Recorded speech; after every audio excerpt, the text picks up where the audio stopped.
Morning, Kathleen, Raymond, Joe. Yeah, hello. Morning. Good morning. Yus, how are you? I'm good. Do you happen to be related to Alma, Oh, yes, Aliga? yes, she's my daughter. Oh, what a small world. Yeah, she was Okay, in. I haven't had any communications with her for probably 20 years. Can you send my warm regards to her? You give me your email, Yus, then I will Yeah, email her. she helped me get my very first job at Philippine National Oil Company. Talaga. Yeah, I won't ever forget her. Sige. Yeah, she's now based in Pittsburgh. Pittsburgh, magkalapit Yep. pala kami. Oo, oo. I mean, both uh, East Coast. yeah, what is your email address? And I will email it to her. Lagay ko po sa Sa paano chat ba yung box. chat? Sige. Hello, Joe. Hello, Tito. Oh, beaming from Cleveland, I suppose. No, I'm in Columbus, south Oh, of Columbus. Cleveland, Oh, I see. Okay. And where Kathleen, Ohio State yeah. University is. Now live po. Uh, and who else is here? Yep, I'm glad to. Georgine is here. Hello, Georgine. Yeah. I think she's on mute. Talaga. Ayan, nag-unmute na siya. Sige, Yus. Good. So Yus will be our moderator. Yeah, let's start promptly at 8:30. So pwede pa Okay. tayong magkwentuhan. Tsaka Yeah. hindi pa tayo naka-record. Ay, naka-live stream na pala to. Yes po. Is it already recorded, Peb? Not yet po. I'll record Okay. po at Okay 8:30. lang. Yeah, okay. Para walang no holds bar if you want to talk about anything under the sun. Correct yun. At saka Yus, you are a implementer of what we always say in UP. As a courtesy to those who come early, we start on time. Thank you, Yus. Ang problema kasi kung minsan we are more courteous to those who come late eh. Yeah. Nasisira yung Filipino time natin. But anyway, thank you, Yus. Nice Yeah, chatting with you. I remember one of our friends from the US nung nasa Pilipinas pa ako. Like we had an agreement to meet at a certain restaurant at let's say 8 p.m. Nagdating ang 9 p.m. and he was so upset. He has already forgotten Filipino time. Oh. 1 hour. Nagbago na ba? 1 hour dati dahil sa traffic. Worse pa rin. Worse na yung traffic ngayon. Pero ngayon with people like Joe Cruz here, tama yung sabi natin, as a courtesy to those who come early, we start on time. Di ba, Raymond? Agree, Raymond? Yeah. And before you joined, Tito, last... RT, we can't hear you. Can you hear RT? I can't hear him. I can't hear RT. You need to, yeah. Maybe po sa earphones niya. Yeah, I think he'll record. Bago tayo mag-record, Feb, mag-sound check muna si Raymond. Okay po. Na-bump off po siya. Na-bump off po siya. Baka magre-rejoin siya. Good morning, everyone. This is Gladys. Hello, Good Gladys. morning, Good Madam morning. President. No, please don't call me that. Hello, Joe. Hello. How are you? Are you here in the Philippines right now? Yeah, but I'm in the US right now. I'm stuck here for a while. Oh, I see. Okay. I might be there soon. I don't know when. Hopefully Okay. this July. Hopefully po you can join our APAMS this July. Maybe sooner. I might be there. We'll see. Okay. Make him a speaker so he will join. He will come. Yes, I have to. That's right. Okay.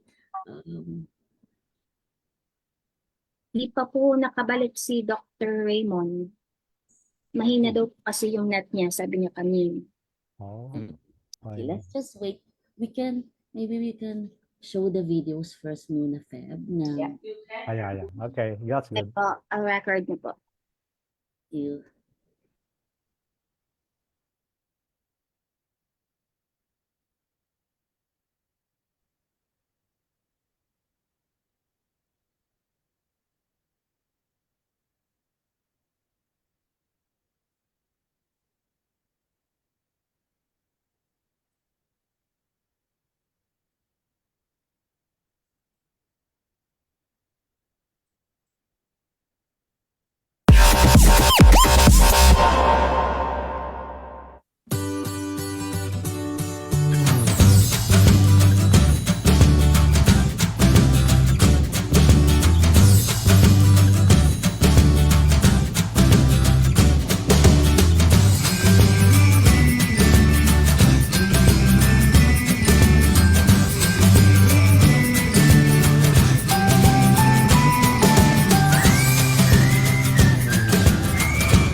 Dr. Jones. Good evening to the participants here at the United States and magandang umaga sa mga kababayan natin sa Pilipinas. Tonight, we are about to witness one of the probably the most relevant topics in today's world.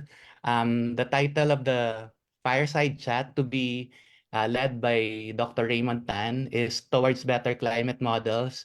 So let me quickly just read the abstract. Carbon emissions of human activities need to be eliminated by the middle of the 21st century to prevent extreme climate change. Models provide us with valuable tools to make forecasts and plan interventions from this high-stakes future.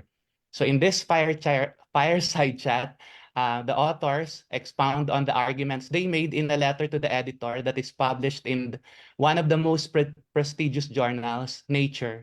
The title of this letter is Game Theory Can Boost Emissions Reduction Models. So with no further ado, I'd like to first introduce Dr. Raymond Tan, a person that doesn't need any introductions. He is a distinguished full professor of chemical engineering, University Fellow of De La Salle University, as well as a member of the Philippine National Academy of Science and Technology. He has over, very impressive, 500 Scopus Index publications with over 14,000 citations and an H index of 57.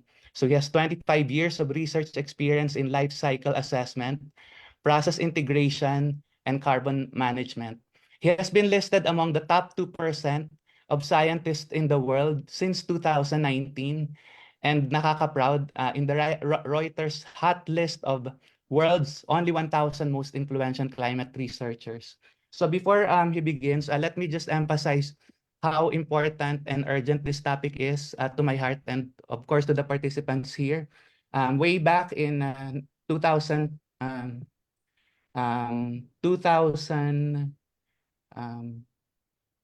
2007, a Nobel Prize was shared between Al Gore and the Intergovernmental Panel on Climate Change, IPCC. So this really sets the stage on how important and urgent climate change is.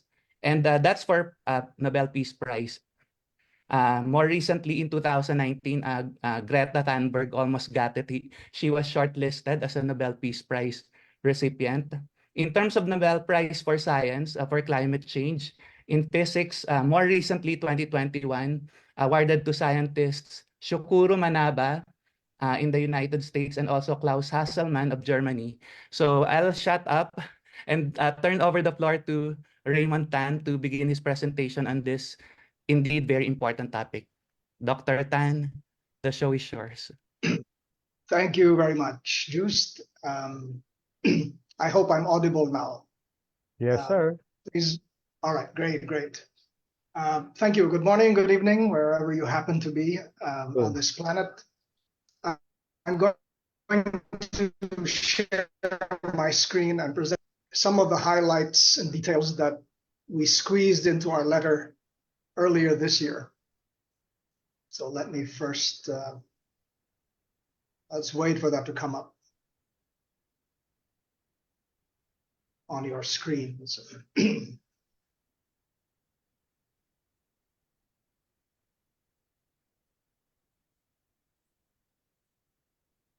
Is the cover slide visible now? Yes, Yes. sir. Loud All and right, clear. great. Our talk is entitled Towards Better Climate Models. And obviously this is based on the aforementioned letter from a couple of months ago. Very briefly, my co-authors are my colleague at De La Salle University, Professor Kathleen Aviso, PAASE's resident game theory guru, Professor Joe Cruz, and Dr. Migo-Sumagang, who recently completed her PhD with us and is now back on duty at the University of the Philippines, Los Baños. I'll begin with this excerpt from an IPCC report that was published in 2022. This is the sixth assessment report of Working Group number 1, and they emphasize that the target zone for the entire world is to hit a delta T of anything from 1.5 to 2 degrees Celsius by the end of this century. If you think about that, that is maybe 3 human generations from today. And you might think that 1.5, 2 degrees Celsius is a minuscule, relatively small increment in temperature. But this is actually, if you're in the Philippines, we're in the midst of a heat wave. Our daily temperatures now are about 1.5 degrees higher than normal. So that is a difference that you can actually feel on a year-to-year basis. So that's significant. And this target zone is what's considered to be a manageable level of warming on average across the planet. Now, to achieve this, because of the physics involved in global warming, that actually requires advanced action. And in particular, what we need to do is cut emissions to the point that we reach carbon neutrality 50 years before the target temperature rise. So that's by mid-century. And it's good to get back to basics. Here we have another diagram from the IPCC, which summarizes some of the salient features of the global carbon cycle. As you will see, we have 3 major compartments of carbon on this planet. We have terrestrial carbon, which comes in a mix of biomass carbon and mineral carbon in substances like limestone, for example. The biomass carbon could be living biomass, or it could be recently dead biomass, such as the carbon in soil. It could be long ago dead biomass, which we now call fossil fuels, coal, oil, natural gas. Similarly, in the oceans, we have a very huge stock of carbon, either in the form of mineral carbon, carbonates in solid form, or bicarbonates dissolved in the water itself, as well as living and dead biomass. The third major stock is carbon in the atmosphere. Most of this is in the form of carbon dioxide, with trace amounts of other compounds like methane and hydrocarbons, but most of it is CO2. On a planetary scale, equilibrium is achieved if the exchanges across these 3 compartments cancel each other out. And what has happened in recent human history since the Industrial Revolution is 2 major human activities have upset this balance. Number 1 is the rapid utilization and burning of fossil fuels. And number 2 is the destruction of pristine ecosystems and their carbon stocks, resulting in the transfer of a lot of this carbon from solid form into the atmosphere as carbon dioxide. And this is taking place at a rapid pace, certainly within human timescales, which makes it extremely fast when you compare it to geological processes. So that's the problem of climate change. And what you're creating is a blanket, a greenhouse gas effect, because of the blanket of CO2 that's mixed in with the atmosphere. That allows incident radiation from the sun to penetrate, but it actually blocks much more effectively the radiation from the Earth's surface back into the atmosphere. And that's what's causing this gradual change in temperature.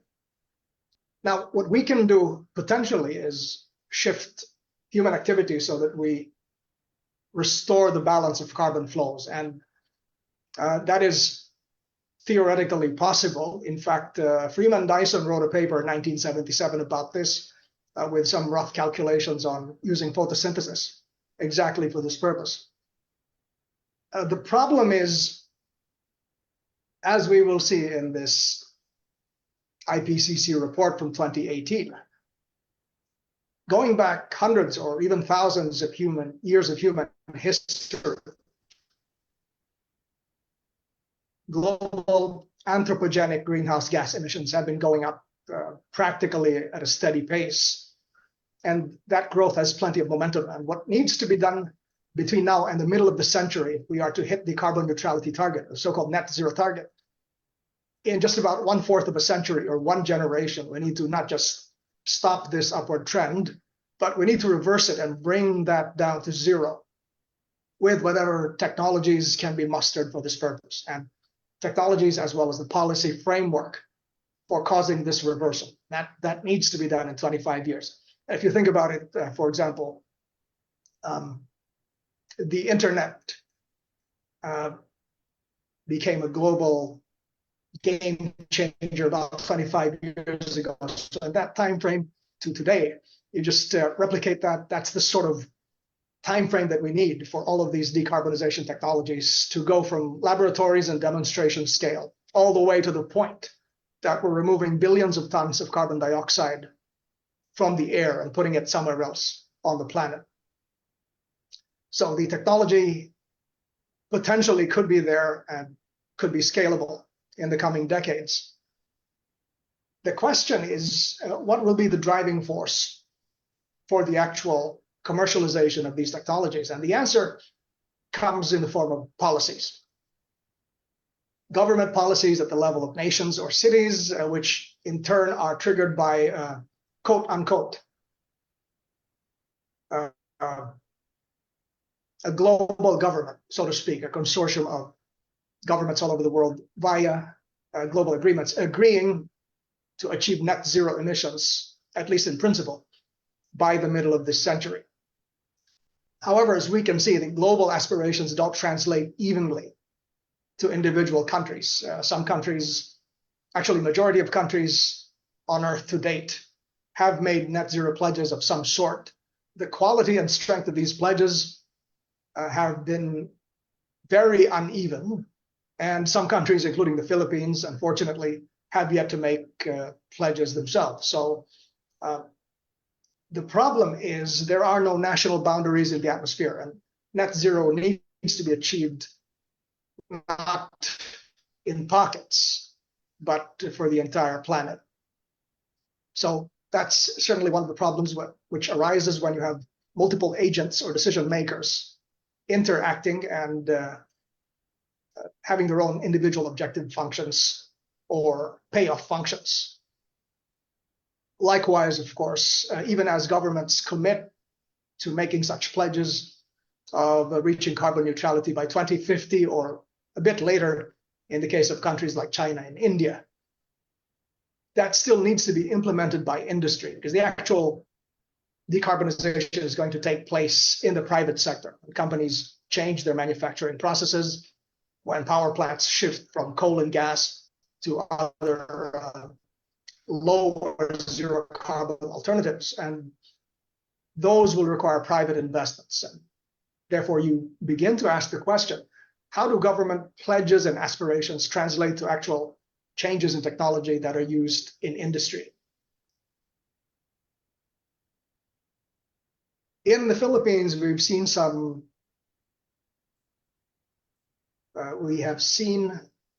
promising developments. There is current legislation on decarbonization, which has been in Congress for about a year now. There has been some resistance to the idea of needing investments to decarbonize industry. But we also argued in a letter in Science earlier this year, that's a bitter pill that the Philippines needs to swallow in order to remain competitive in the coming decades in an increasingly carbon-constrained global economy. And this is just to use commitments to change technology to prepare for the future, say in the case of public transport in the Philippines. You're going to lock yourselves in, we're going to lock ourselves into a technological state which prevents us from being modernized and competitive in the future. So tough decisions have to be made today, and national aspirations have to be announced early on to signal to industry that such changes need to be made, and that's going to run its course over not over the period of multiple years, but actually multiple decades. Now, that sort of time frame is what is really challenging from the context of, from the vantage point of economic policy, because it requires forward thinking that cuts across multiple administrations. You need to think not just in terms of 3 years or 6 years, but you need to think decades ahead. And this is where, thus far, we've failed to make ambitions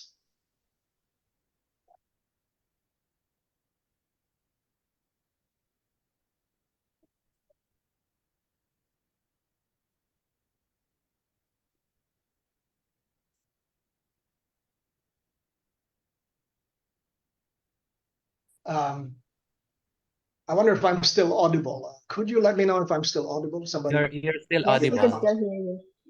but the slides All are right. gone. That's the third law of thermodynamics, aka Murphy's law, is in action. So I've been victimized a couple of times this morning already. But let's get back to my presentation.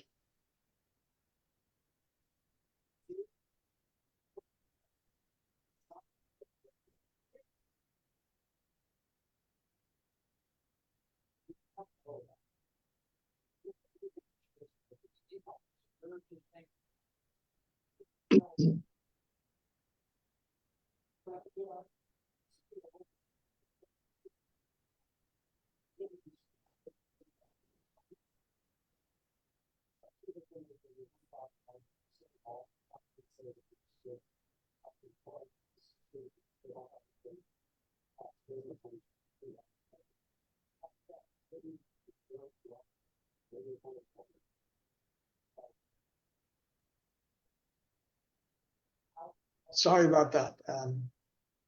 I hope I'm still audible. Yes, you You're- are. But spotty. All right, here we go again. I just switched to my backup network. So this should be visible shortly, and then of course we can resume the presentation. Now, as I said, of course, the national ambition to achieve net zero commitments, to achieve net zero emissions 2 or 3 decades into the future needs to be done, because otherwise, if policies are developed with 6-year timeframes, that's not going to allow us to act in anticipation of climate change over the coming decades. Okay, now my slides are stuck, so let's.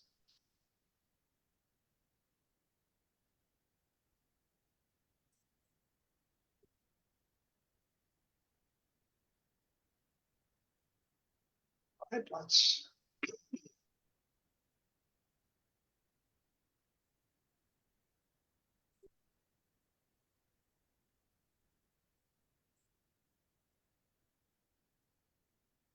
All right.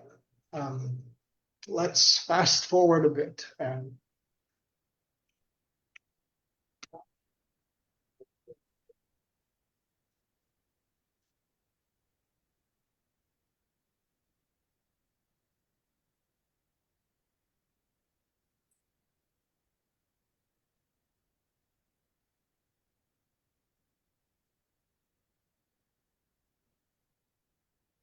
now that brings us to a field known as game theory, which is the mathematics of analyzing the interactions of multiple decision makers.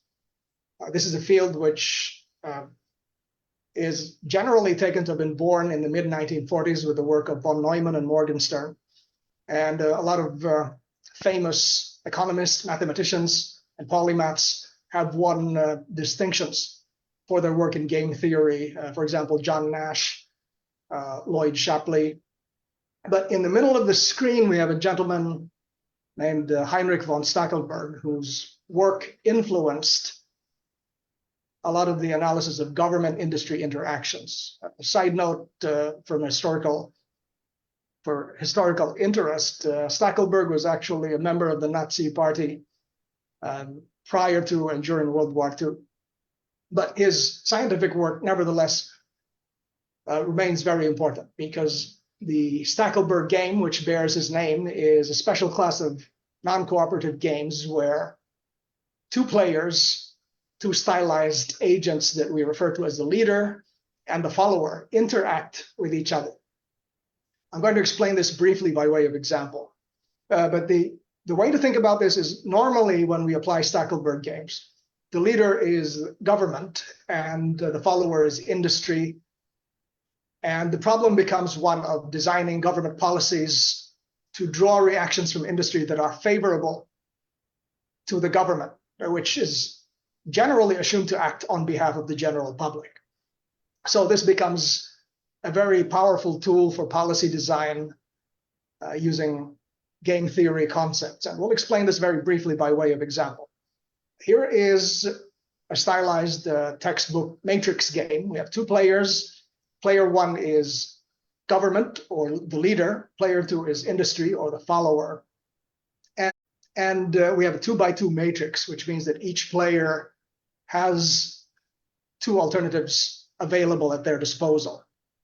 Now, the numbers in parentheses give us the payoffs of the two players. So, for example, if player one chooses course of action A and player two chooses course of action A as well, then their respective payoffs are 3 and 3. The first number in parentheses refers to the payoff of player one and the other for player two. And one thing we will notice from looking at the entire matrix is that we have 4 possible combinations of the actions of the two players. We also see that each player affects the payoff of the other player.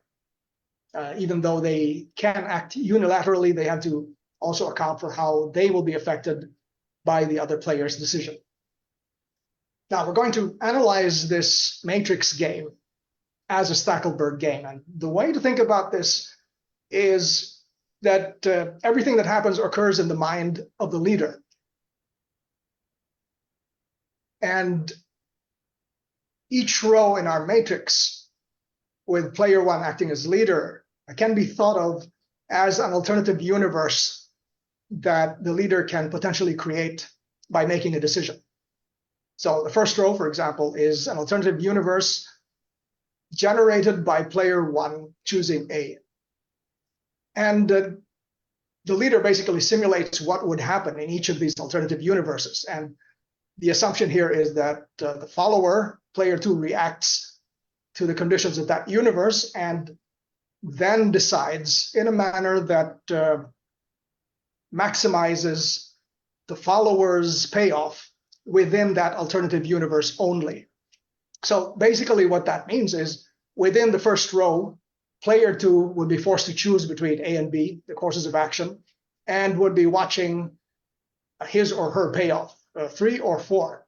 And we can see in this case that player two within that alternative universe would logically or rationally choose action B because that's the best that the follower can do within that alternative universe defined by the leader in choosing course of action A or policy action A. So that's known as the rational reaction. And the player, as I said, the leader as the first player in this case would simply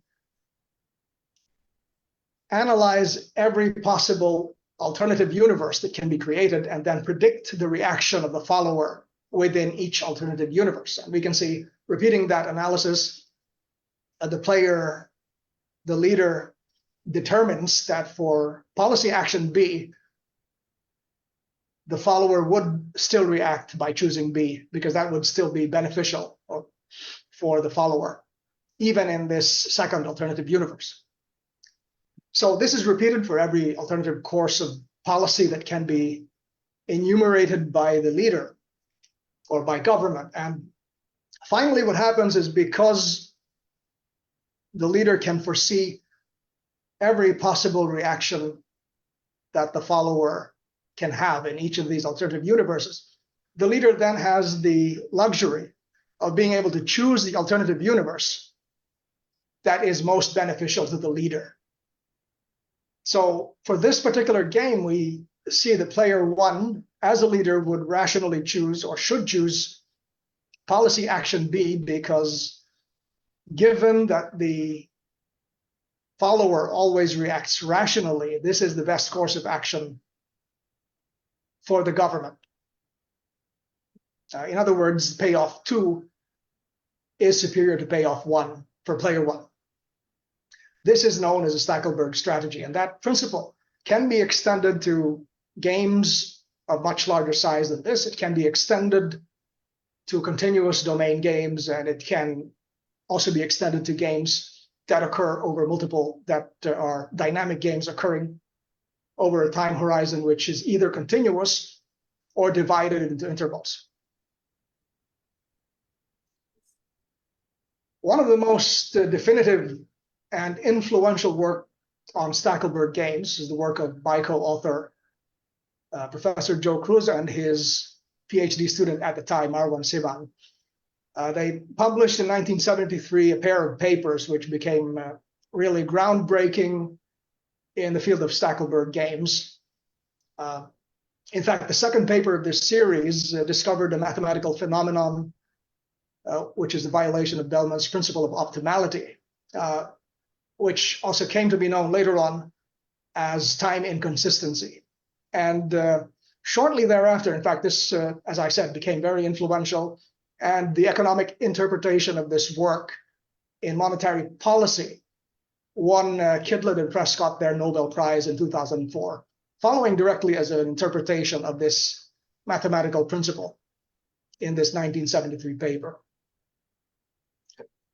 Earlier this year, looking at the recent developments in the so-called integrated assessment models, these are large models which are hybrid of economic and physical models or process models of Earth systems, coupled with models of economies. These are often used by research teams in different parts of the world to forecast what will happen under different policy scenarios. And the way it's normally done is the user plugs in different scenario assumptions, and then you let it run its course. And that gives you a forecast of where a particular policy action will lead the world. And the IPCC actually uses a lot of these assessments by individual models and looks at the suite of results and reports that in their periodic assessment reports.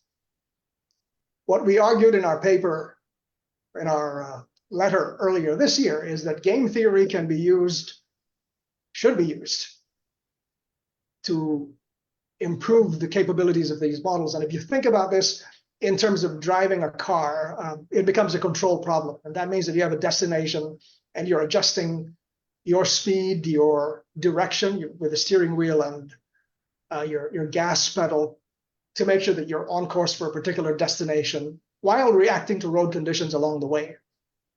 And because you're dealing with complex interactions between governments and industry, then the multi-agent interactions should also be taken into account. And that's the fundamental argument that we put in this letter. If you don't have a copy yet, just send us an email and we can share with you this very brief contribution. But of course, this is my email address. You can contact me. You can contact any of my co-authors. But we do have maybe 45 minutes for direct discussion this morning or this evening. So why don't we do that instead if you have any questions? Thank you, and apologies for all of the technical issues over the course of my talk. Thanks, and I look forward to our discussion. Thank you very much, Dr. Raymond Tan. The presentation is nothing short of groundbreaking. I hope all the participants here learned a lot, and you'll still continue learning because we're not done yet. So I'll just share my screen because I have a copy of the bio of the. Can you see my screen? I'll put it in slideshow. Okay, so we have 3 panelists today, and I will like back-to-back introduce each one of them, and I would be requesting them to provide feedback, reactions, additional insights that they can offer on top of what Raymond already presented. So the first panelist, by the way, these are also the co-authors in the letter that Raymond and I mentioned that was published in Nature. So Maria, and I just learned everyone calls her Ria, if I'm not mistaken, who's now a doctor. Dr. Maria Victoria Migo-Sumagang is my part of my screen is blocking the bio, so give me a second. Assistant Professor of the Department of Chemical Engineering of the University of the Philippines, Los Baños. I'll be there in Los Baños in July, so hopefully I'll meet you in person. So she recently completed her PhD at De La Salle University, where she developed models for optimizing negative emissions technology portfolios for CO2 removal. So Dr. Migo-Sumagang now has 24 Scopus Index publications with an H index of 8. And the next panelist, Dr. Kathleen B. Aviso, I fondly call her Kay. She's a very close friend of mine, obviously, is a university fellow and professor of the Department of Chemical Engineering at De La Salle University, Taft, Manila. Her main research interest is the development of decision support tools for environmental decision making. She is the author of more than 250 Scopus Index publications with an H index of 34. Professor Aviso has received multiple scientific awards from different organizations in the Philippines. And finally, Joe Cruz, Dr. Cruz is a professor emeritus of the Department of Electrical and Computer Engineering of Ohio State University and a member of both the U.S. National Academy of Engineering and the Philippine National Academy of Science and Technology. For those who of you who are not aware of it, like the National Academy of Engineering, being elected to that is a super prestigious distinction. And Professor Cruz is just one of the handful Filipinos who is a member of the National Academy of Engineering. So Professor Cruz is an award-winning control theorist who co-discovered the phenomenon of time inconsistency in dynamic Stackelberg games. So with that, I'll unshare my screen and I'd like to request Ria to provide her wisdom to this fireside chat. Thank you, Professor Juice. Good morning, everyone, and thank you for inviting me this morning. Hoping to be a member of PAASE soon. I just submitted my application, plugging in.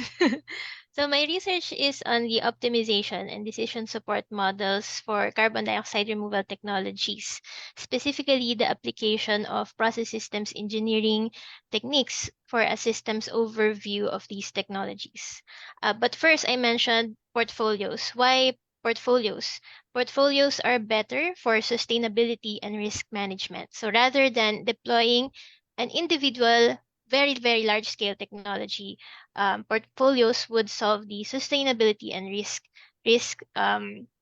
challenges of deploying these large scale technologies. And for my research, we use mathematical programming, pinch analysis, and other tools in modeling CDR portfolios. Basically, the goal is to find the optimal technology mix of these carbon dioxide removal technologies.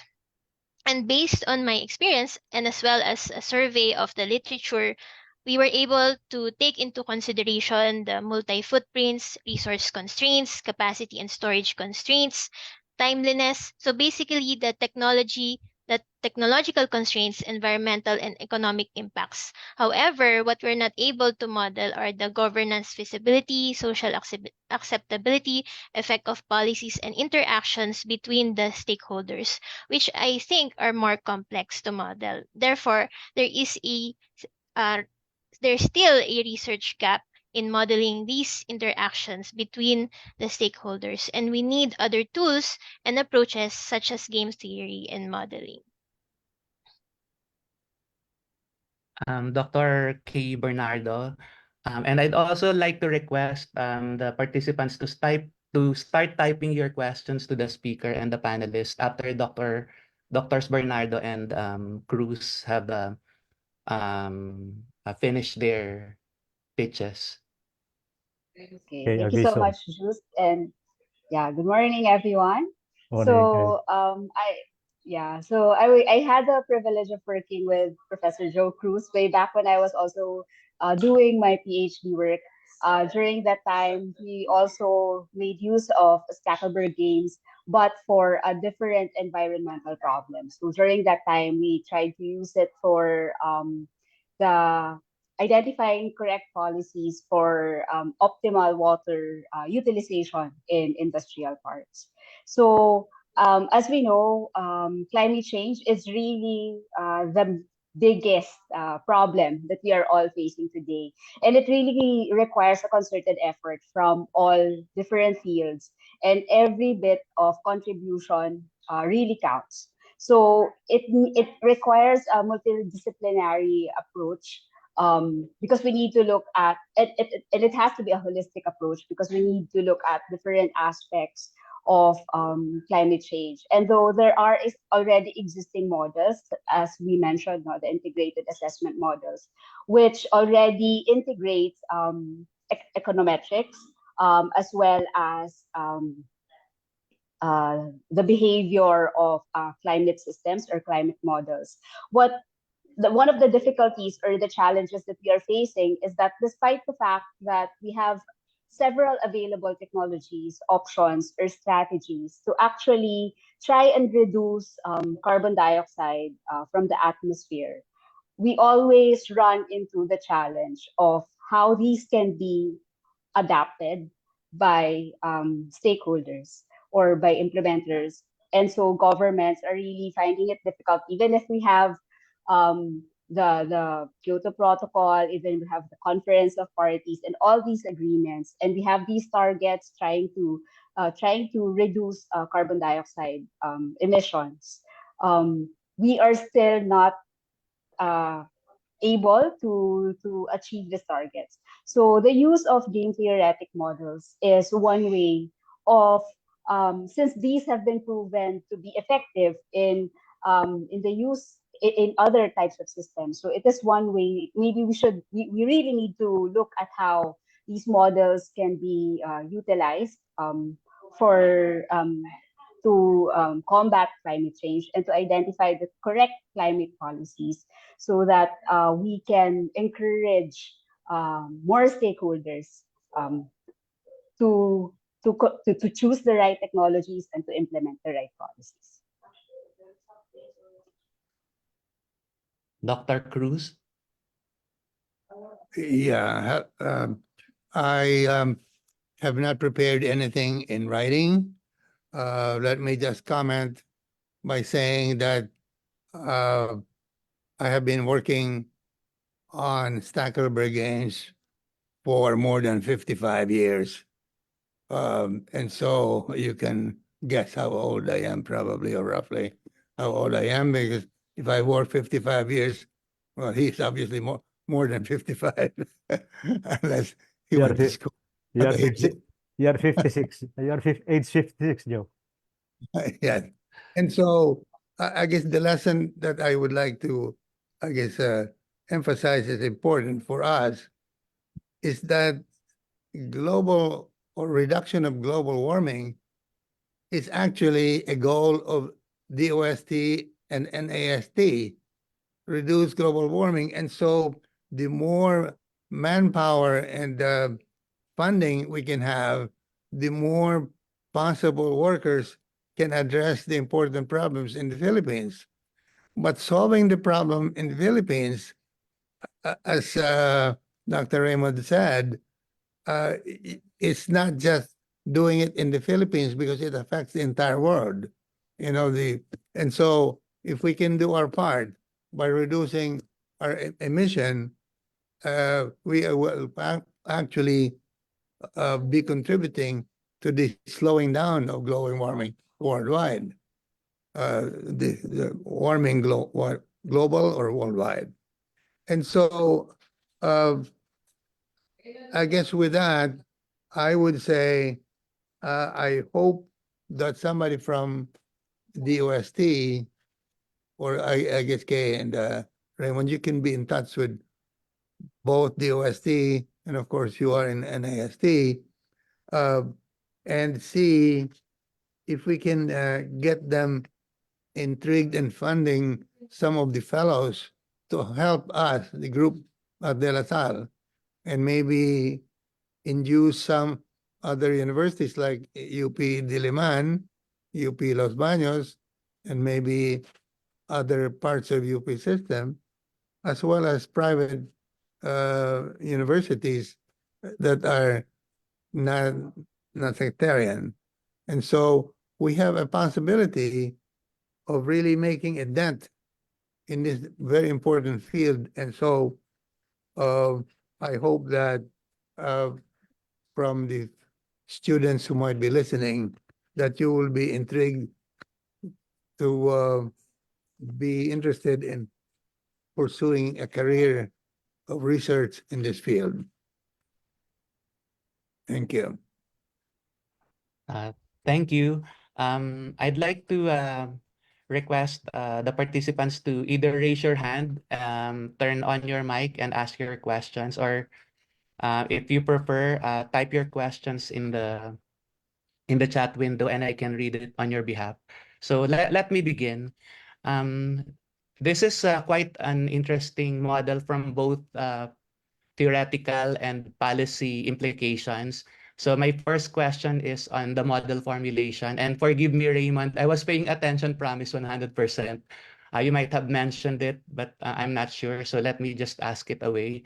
So the model that you have, like the 2x2 model that you have presented, and you admitted it's a stylized, simplistic application or example to show how the model can be simply understood by a layman. But quoting you or misquoting you, you mentioned that the atmosphere has no boundaries.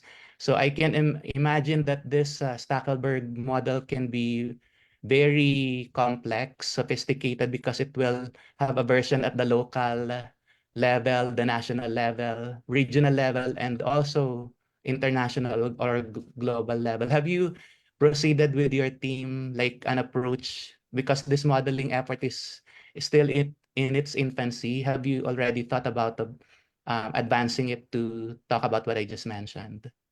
And the question is not only for Raymond, but for all the panelists.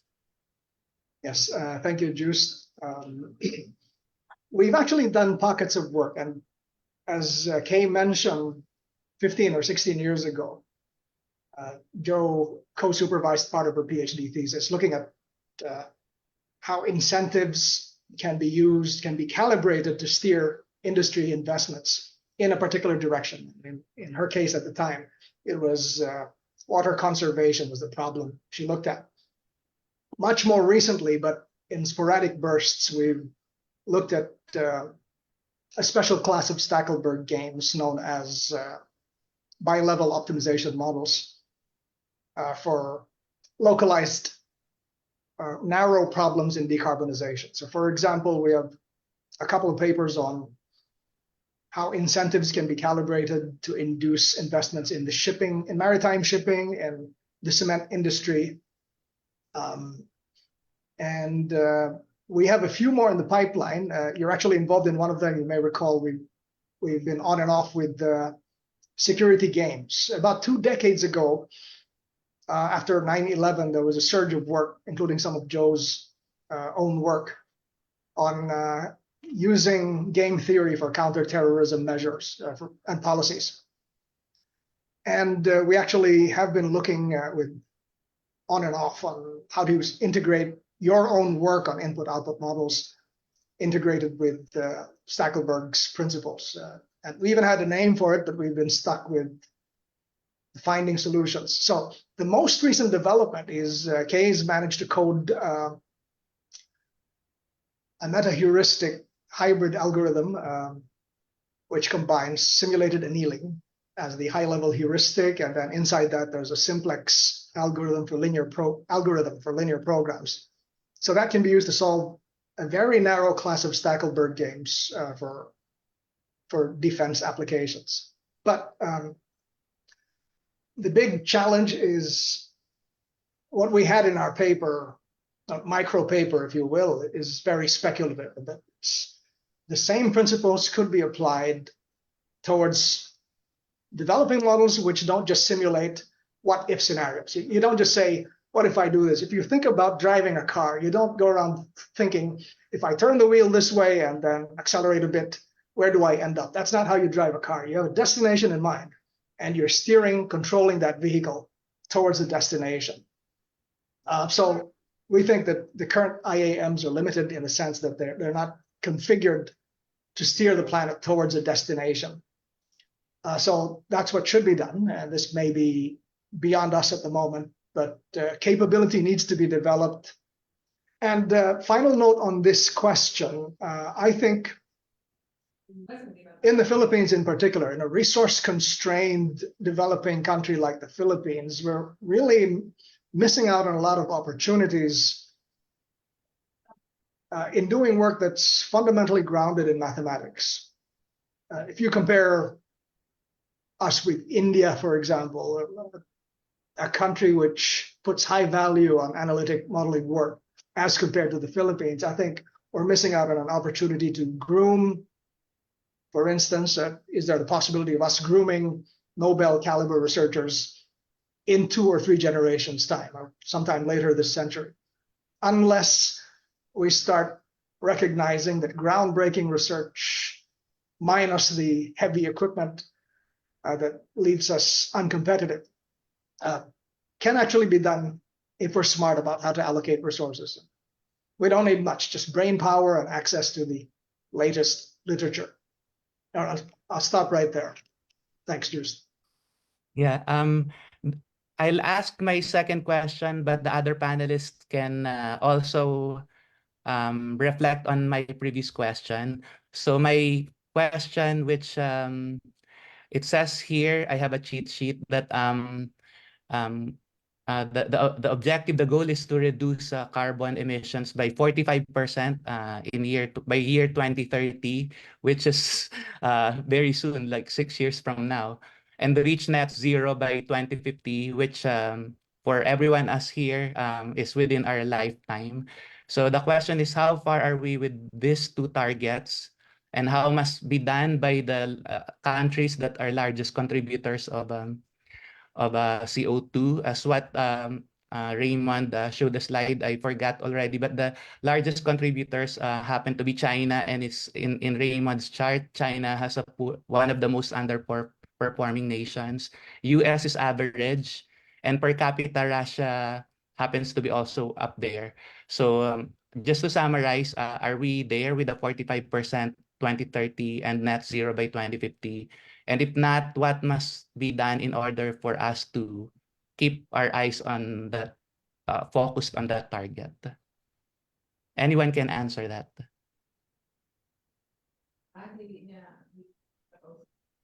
I'll put Kay on the spot. You're on mute.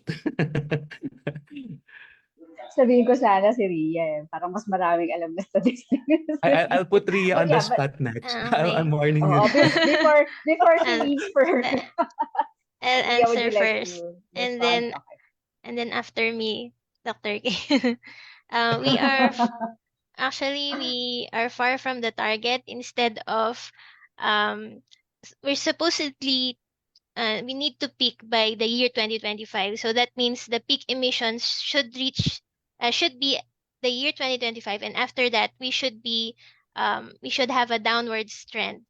But we are far from that pathway, so we're still increasing, and we are not seeing a peak by the year 2025. So that's next year. So that means we are far away from our climate targets. With regards to what should be done, there's no single bullet solution. We should be doing every possible solution, in my opinion. Like the traditional decarbonization options, like turning to renewable energy, demand management, energy efficiency. So we should be doing that, and we should also be doing carbon dioxide removal. So I mentioned that a portfolio of solutions, I think, is the best approach here, not just a single one. In terms of who is responsible, that's another issue, very controversial. But since we are sharing the atmosphere, um, we should all do our part. In my opinion, like the Philippines, we should also commit to net zero, um, to be one with the global community. Dr. K? Okay. Yeah. So I actually have a similar response to what Ria mentioned. But in addition to that, so in addition to identifying, implementing a suite of solutions, with regards to responsibility, I forgot when we published it, but we also published a recent perspective with regards to the commitment of the Philippines. We've heard some arguments of why it's not a priority in the Philippines, because we feel like we are not contributing a lot in terms of carbon dioxide emissions. So we feel like it's not our responsibility. However, it also affects a lot of our activities. So we should look beyond, beyond that and see more the implications of this of this problem to our activity. So for example, once other nations becomes more stringent with regards to their policies in emissions, it will also affect the businesses here in the Philippines. For example, we might not have access to the global market, and so we need to capacitate ourselves as well, so that our industries will also be at par with the international community when it comes to carbon dioxide reduction technologies, or implementing and adopting carbon dioxide removal technologies. Okay, so I'll stop there. Yeah. I think we have questions. There are people who are raising their hands. I don't know who raised this hand first, but let me call Tito Aliga. No, I think Doc Billy raised his hand first. Doc Billy? Okay, Dr. Billy. Thank you, Tito, for giving me the floor. This is really a big problem. If I may start, I was just looking at a news article this morning, and they showed the universe, and the Earth was in the middle, and then they showed a picture of a new planet in which the magma was just trying to cool down. The magma was just trying to cool down.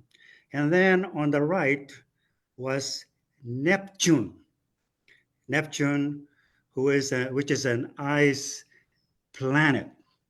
So I begin my inquiry with regards to the control of climate in the perspective of the universe. But here on Earth, we are trying to control the climate by looking at our carbon footprint. I realize that the Philippines has about a 0.35%. I was just looking at it. But like has been mentioned already, China, the United States, and India have the largest footprint. So my question, as I understand the Stolberg theory, is that the leader, which would be the United States, China, or India, has to start the ball rolling. So why have these countries not started the ball rolling? Is it too expensive? Cannot these countries like China, can they not let go their coal imports? Cannot the United States stop its fossil fuel dependence? That they cannot do it? Because if they do, the economy may just crash. So the idea of understanding the dynamics on how it can be started, I think I'd like to see a comment on how do you get the Stolberg game going in the first place? All right. Let me be the first to chime in. First of all, managing carbon emissions and bringing climate change under control is a bit like driving a bus down a dangerous road.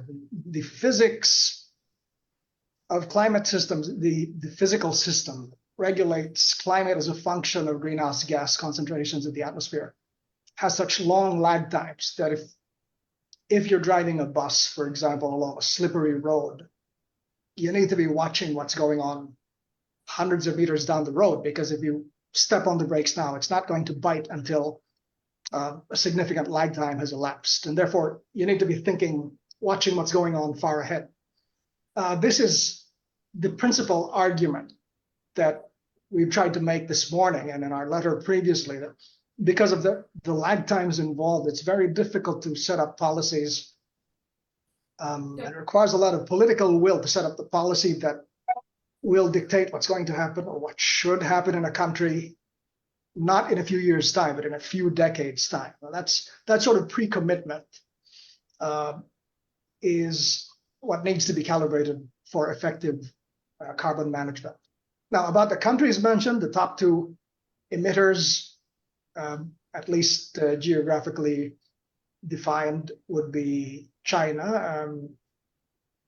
But we do need to take note, the population of China is about quadruple that of the US. So on a per capita basis, that tips in the opposite direction.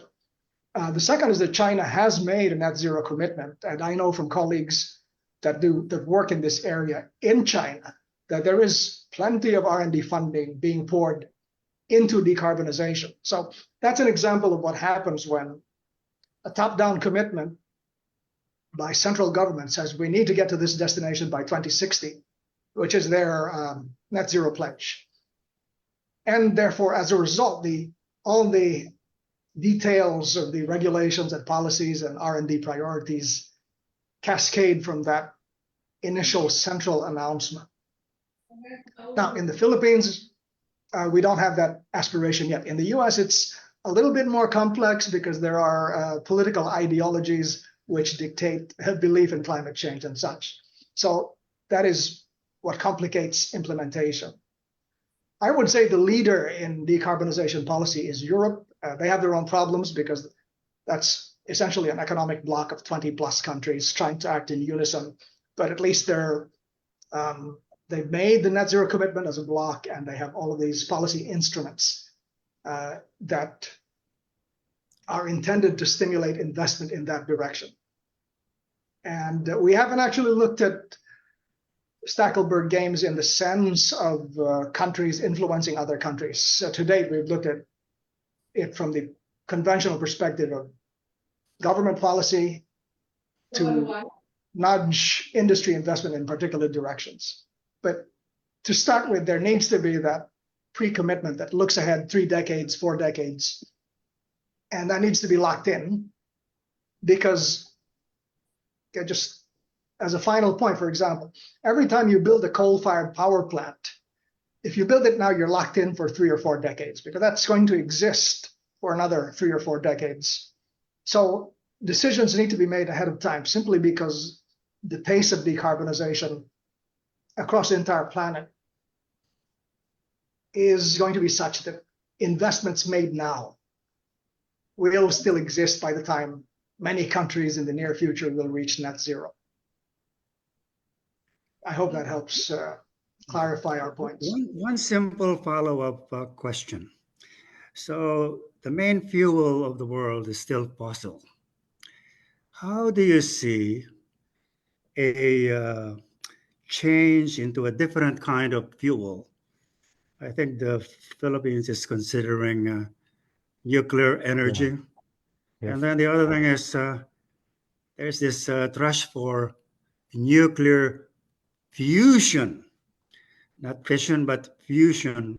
So if we invest not on controlling the carbon footprint, but actually try to invest in alternative energy, and that is the push.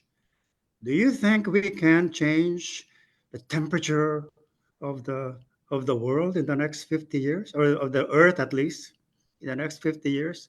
Okay, that's it.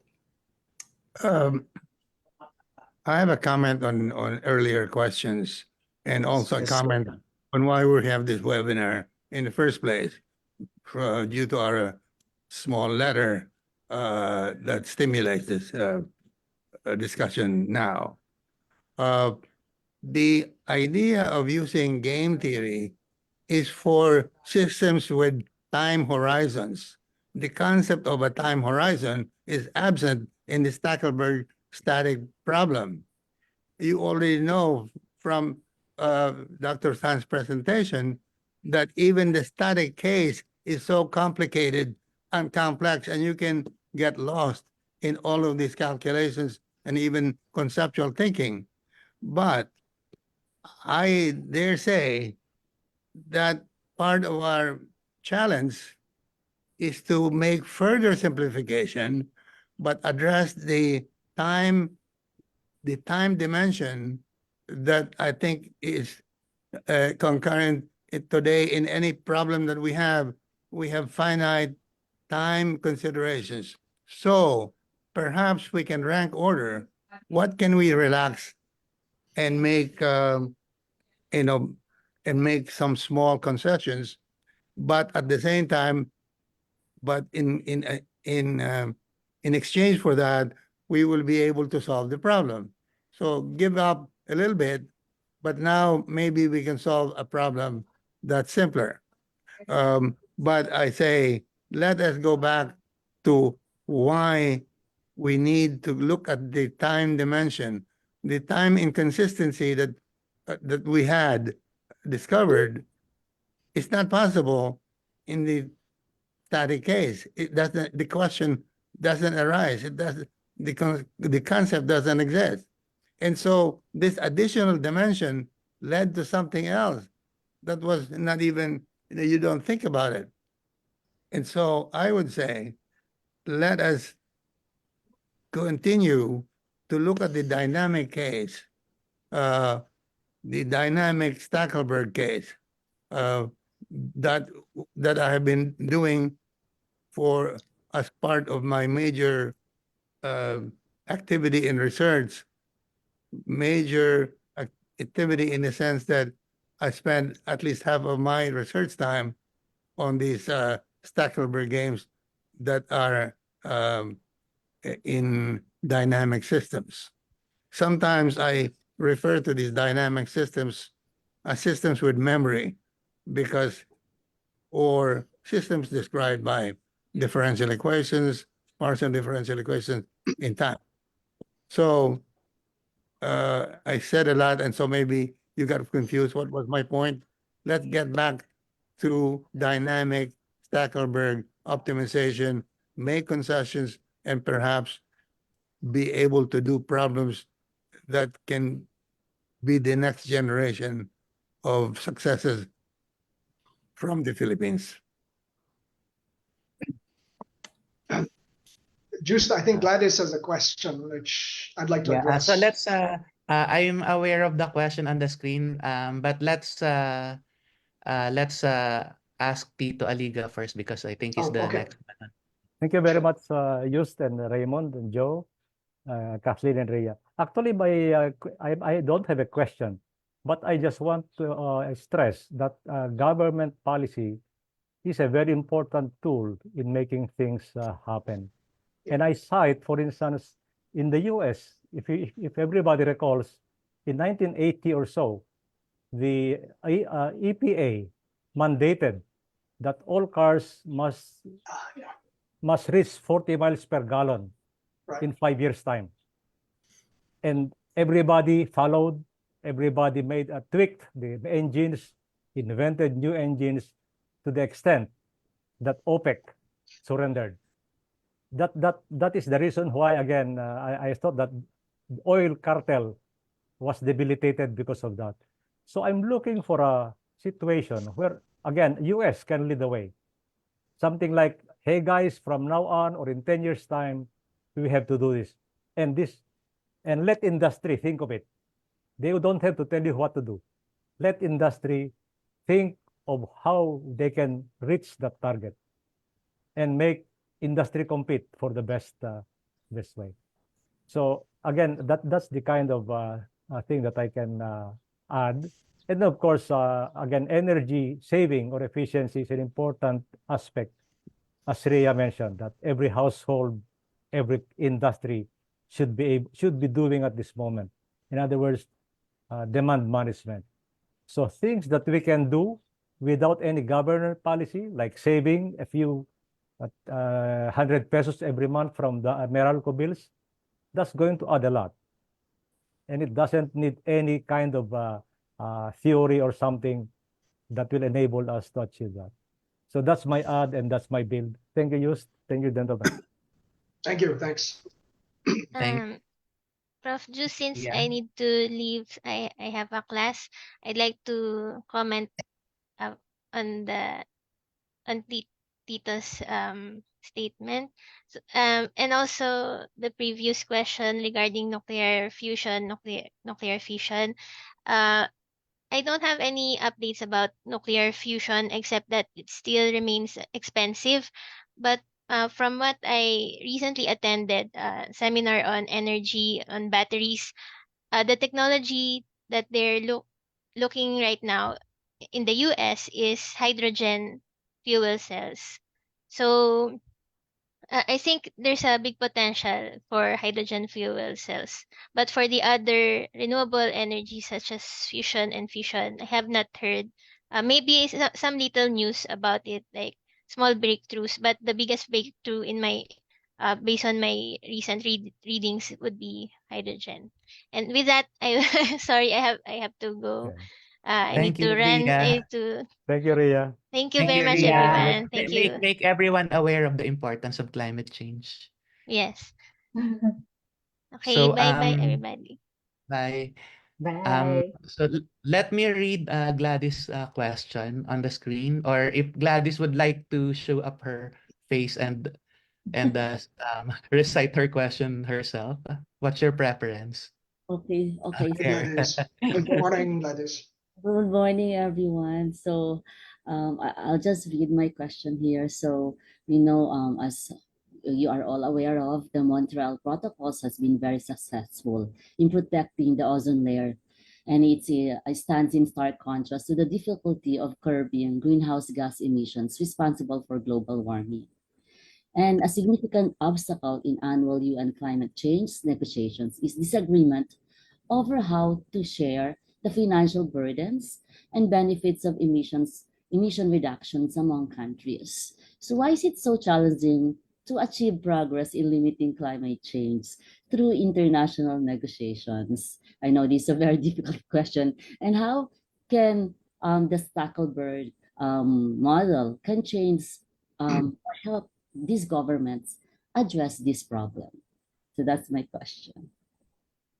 Yeah, thank you for that. Let me try to answer that.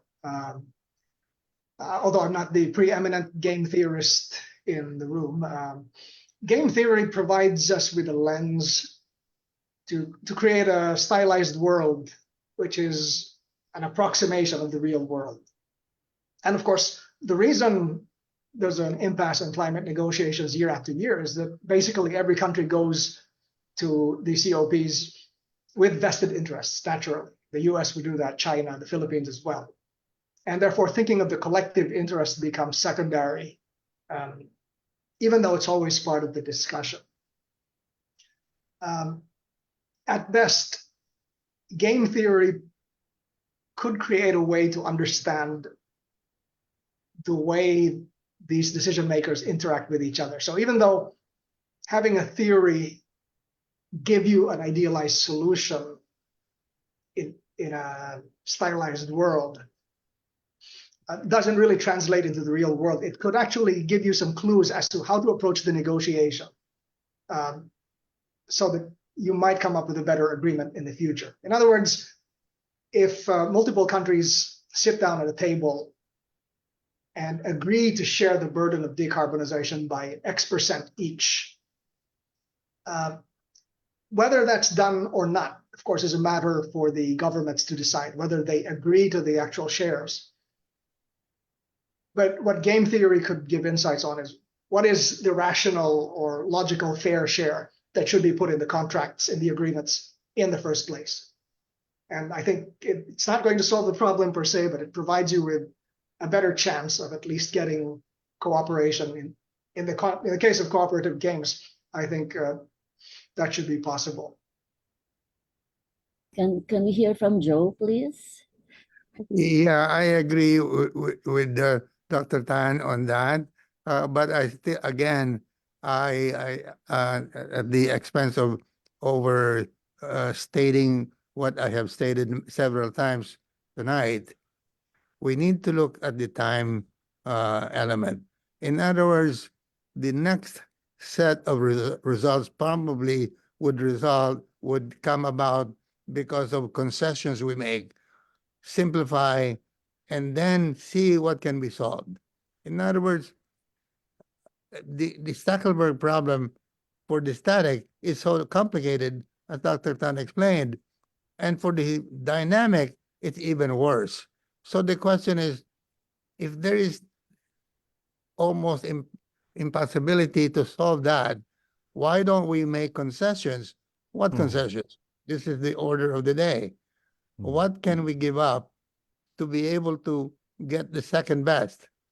In other words, let us relax some of the conditions for solving the Stackelberg dynamic game, but in return, have a solution that is achievable using regular computers, let alone supercomputers.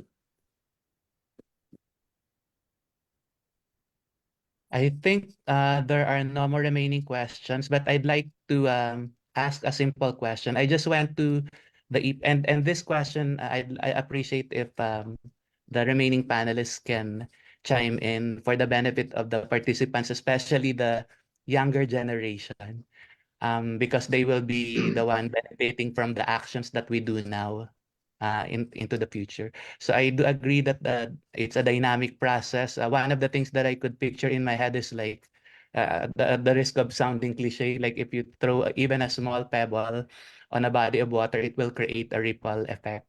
So back to the EPA question, one of the questions there, it's very simple, but I'd like you to think about it and educate us. What difference can I make?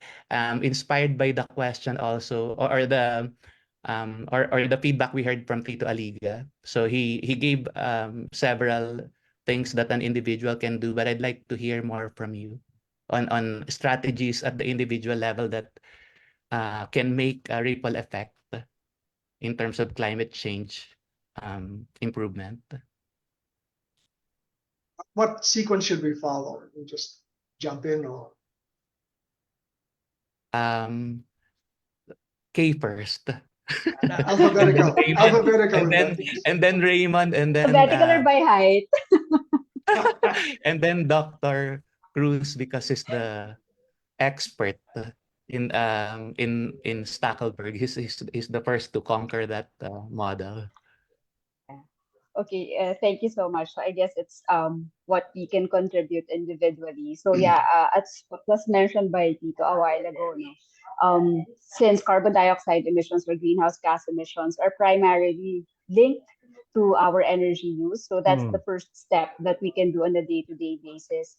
But in addition to that, we can think about the fact that all the other things that we make use of in our day-to-day lives would utilize some form of electricity so that they can be produced. So that's another thing that we need to be conscious about. Maybe not yet here in the Philippines, but there have been movements wherein people have already included, for example, the environmental impact of certain products or services. Now, if you purchase your airline tickets, for example, they already have an associated carbon dioxide emission for such transactions. So maybe that's also something as consumers that we can think about, is that the consciousness of our day-to-day action of the things that we consume also contributes towards greenhouse gas emissions. So if we have alternatives or options, and we know how they contribute towards global warming, then yeah, we should be conscious about choosing the right one. And doing them on a daily basis. Yes. Yeah. Thank you, Kay. I guess it's my turn, and I'll keep this short. I'll paraphrase the late national scientist Ed Gomez. If you're in academia doing research, the best thing you can do for the planet is just to do high quality research.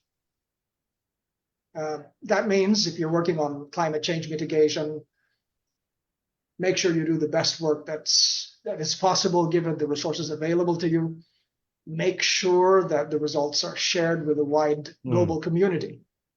Yeah. Because even if the emissions cuts are eventually made in China or in the US as a result of discoveries made in the Philippines or vice versa, the benefits will cut across national boundaries. So your contribution would be the products of your mind. Joe, Yep. so we'll Yeah, leave I was thinking, the last yeah, words with you. yeah, I recall, and I can find it if you need to know what it is. I have a paper with a graduate student some time ago. The title of the paper is Deception in Games. Now, it's deception in noisy games. Now, as we know, whatever we're trying to do, somebody wants to make money by upsetting the cart. Okay, so this will be true in this global warming and reduction of emission. And so the question is, should we be worrying about deception in that sense? How can we guard against not spurious but intentional destructive actions by others who want to make money in a way by saying, I have the antidote for your problem, buy my software, etc. So this is another dimension that I guess we have not discussed earlier, but so another way of looking at that is allow, this is Cold War, a long time ago, US, Soviet Union, let them spy on you and leak the information, because once they believe that's what they think you'll do, it will lead to something better for you. Another way of saying that is, if you can affect the objective function of the follower, realign so that what they optimize is best for the leader. In other words, let's say in a oligopoly, you have high price, but what you do instead is the oligopoly will be such that they realize perfect competition price. The leader manipulates it so that the perfect competition price is achieved, although there are a finite number of players or participants. So anyway, I hope that tonight's webinar stimulate even more ideas, especially from the young ones, because they're the ones who will carry the torch for us. If I may add a couple sentences, Just and Raymond and Joe, based on the limited information I have of Dr. Ramon Barba, we all remember him because he introduced the spraying of mango trees to Yes. double the harvest, right? But Right. from what I read, he did not mind. Not that he did not want to get rich, but he said, no, let this formula be used by everybody. It will help the country. And that's what happened. Yeah. And I think we all thank him for that. As he said, he may not be rich, but it revolutionized the mango industry. So that's the to me, that's the one that makes a lot of difference. It's not whether Mr. A or Mr. B will make a lot of money or be a Nobel Prize winner. To me, it doesn't matter.